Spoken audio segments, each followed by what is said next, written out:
నాకైతే కంట్లో నుండి నీళ్ళొచ్చేసాయి. ఈ మాట ఎందుకన్నానో లాస్ట్‌లో చెప్తాను. లాస్ట్ వీడియోలో చెప్పినట్లు ఇంకా అలా తిరుగుతూ చూస్తూ కూర్చుండిపోయాను. నేను 10:20కి దిగినా కూడా 10 మినిట్స్ కూడా పడుకోలేదు. అది నేను చేసిన పెద్ద మిస్టేకు.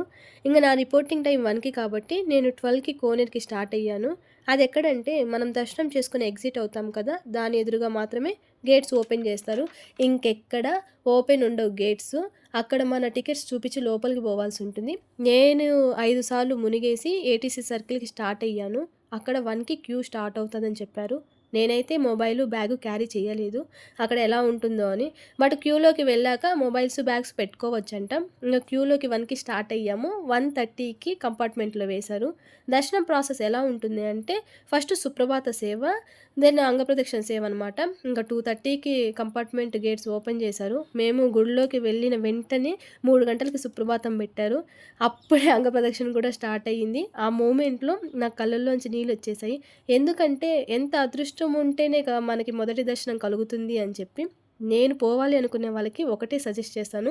డిన్నర్ అయితే ఎర్లీగా కంప్లీట్ చేయండి. లేడీస్ అయితే ఫుల్ డ్రెస్ ప్రిఫర్ చేయండి. ఓనీ అయితే మస్ట్ అండ్ షుడ్ అనమాట. అట్‌లీస్ట్ 3 అవర్స్ అన్నా నిద్రపోండి. లేదంటే మనం అంగప్రదక్షిణ చేసేటప్పుడు కళ్ళు తిరిగి వామిటింగ్స్ అవుతాయి. నేను చూసాను. ఈ వీడియో నచ్చితే లైక్ చేయండి.